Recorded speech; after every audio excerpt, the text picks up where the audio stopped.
दोस्तों मैं हूं परवेज संधीला। दोस्तों इमरान खान इतना ताकतवर कैसे हो सकता है? 2 साल में जीरो कारकर्दगी के बावजूद 22 करोड़ अवाम पर हुक्मरानी कर रहा है और कोई उसको पूछने वाला नहीं है। क्या वजह है कि इमरान खान के सामने पाकिस्तान की ताकतवर तरीन एस्टेब्लिशमेंट भी बेबस है? इमरान खान अमरीकियों से मिले, जो दिल चाहे बयान दे, कोई गद्दार का लेबल नहीं लगा सकता। क्या पाकिस्तान की इस्टेब्लिशमेंट नहीं जानती इस वक्त इमरान खान की जानब से डिलीवर न करने और नाअहली की वजह से बदनामी इनकी हो रही है? क्या वो नहीं जानते अवाम बराह रास्त इन पर उंगलियां उठा रहे हैं? वो सब जानते हैं, लेकिन बेबस हैं। इस बेबसी की सबसे बड़ी वजह इंटरनेशनल एस्टेब्लिशमेंट है, जो इमरान खान के पीछे है। इस इंटरनेशनल एस्टेब्लिशमेंट का इंकशाफ कई बरस पहले हकीम सईद शहीद कर चुके हैं। हकीम सईद अपनी किताब जापान कहानी में लिखते हैं, उनकी जो किताब है उसका सफ़ा नंबर 13 से 15 पर वो लिखते हैं कि पाकिस्तान के एक इमरान खान का इंतखाब हुआ है। यहूदी टेलीविजन और प्रेस ने इमरान खान को हाथों हाथ लिया है। CNN, BBC सब इमरान खान की तारीफ में जमीन और आसमान के कलाबे मिला रहे हैं।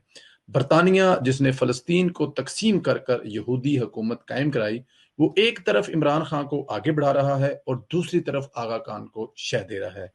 बरतानिया अल्ताफ सैन का मरबी बना हुआ है। अब नकील यहूदियों के हाथ में दे दी गई है।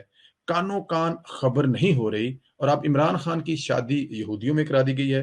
पाकिस्तान के ज़राए अबलाग को करोड़ों रुपए दिए जा रहे हैं ताकि वो इमरान खान को एक खास इंसान बनाकर दिखाएं।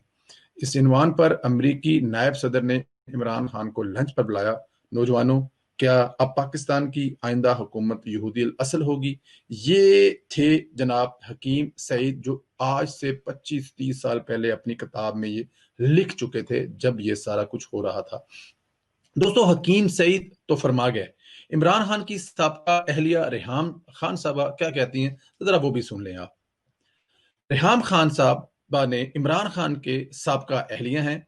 हमारे ही प्रोग्राम में उन्होंने इंकशाफ किया कि सदरुद्दीन हाशवानी के घर पर ISI के साबक सरबरा जनरल एहसान से मुलाकात हुई।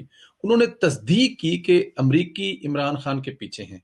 ISI के साबक जनरल कहते हैं 96 में वजीर खारजा साहबजादा यकूब अमरीकी वजीर खारजा हेनरी किसिंजर से मिले, तो उन्होंने कहा कि हमारे लड़के का ख्याल रखते हैं आप? साहबजादा यकूब ने हैरत से पूछा, who is your boy in Pakistan? Henry Kissinger ने कहा, इमरान खान। साहबजादा याकूब के ज़माने से साहबजादा याकूब जी खान जब हमारे फॉरेन जी मिनिस्टर थे, आपको पता है जी उनकी भी एक उन्होंने कहा कि वो हेनरी किसिंजर के साथ उनकी मुलाकात थी और वो बैठे हुए हेनरी किसिंजर से मुलाकात में थे और हेनरी किसिंजर ने उनको ये कहा और साहबजादा याकूब खान ने आके इस सियासतदान को बताया कि यार ये बात मुझे उसने कही है। तो उसने ये कहा कि तुम मेरे हमारा जो लड़का है पाकिस्तान में उसका ख्याल रखना। तो साहिबजादा यूकुब खान ने हेनरी किसिंजर से पूछा, हु इज योर कौन बॉय? सा? तो उसने कहा, इमरान। मेरा इत्तेफाक हुआ, सदरुद्दीन हशवानी साहब के घर डिनर था, तो जनरल एहसान साहब आए हुए थे। मैंने उनको साइड पे किया और उनसे भी मैंने पश्तो में मैंने कहा, देखें मुझे ये बात पता चली है, क्या ये सच है? उन्होंने कहा, तुम्हें उसने ये नहीं बताया कि तीसरा बंदा कौन मीटिंग में बैठा था? मैंने कहा, कौन? कहते, जेम्स गोल्डस्मिथ। IS के साबक चीफ एहसान ने इस मुलाकात में फरमाया कि जमाइमा के वालिद गोल्ड स्मिथ भी इसमें मौजूद थी। जनाब, अब भी कोई शक बाकी रह जाता है?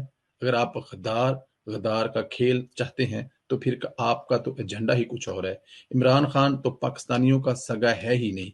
ये खेल अगर शुरू हो गया है तो थमने वाला नहीं है। दोस्तों, हमें लगता है ऐसा है कि जो हकीम सईद साहब बहुत पहले कह गए थे, उस वक्त उनकी बात को किसी ने सीरियस नहीं लिया था, क्योंकि इमरान खान का बुखार सब पर था, क्रिकेटर था, फेमस था, किसी ने ख्याल नहीं किया। लेकिन हकीम साहब जो अपनी किताब में कह गए हैं और उसके बाद रेहाम खान साहबा ने जो कहा है, वो एक एक लफ्ज ब लफ्ज सच साबित हो रहा है। दोस्तों, इससे कौन जान छुड़ाएगा? किस तरह जान छूटेगी और हम लोग कैसे निकलेंगे? बिल्कुल निकलना चाहिए। ये तहरीक जो अभी शुरू हुई है, नवाज शरीफ साहब ने जिसका बेड़ा उठाया है फजल रहमान की क्यादत में, मेरे ख्याल में ये बहुत अहम है। بہت اہم ہے، ورنہ جو حال 2 سال میں اس ملک کا ہو چکا ہے، اس سے آگے اگر یہ 2 سال اور لگا گیا تو ہمارا کیا حال ہوگا، کون سی جنگیں ہمارے ملک میں شروع ہوں گی، کھانے پینے کی میرے خیال میں جنگ شروع ہوگی جو اس وقت حالات بتا رہے ہیں۔ دوستو اپنا خیال رکھیں، انشاءاللہ تعالیٰ اگلی ملاقات ہوتی ہے اگلی ویڈیو میں۔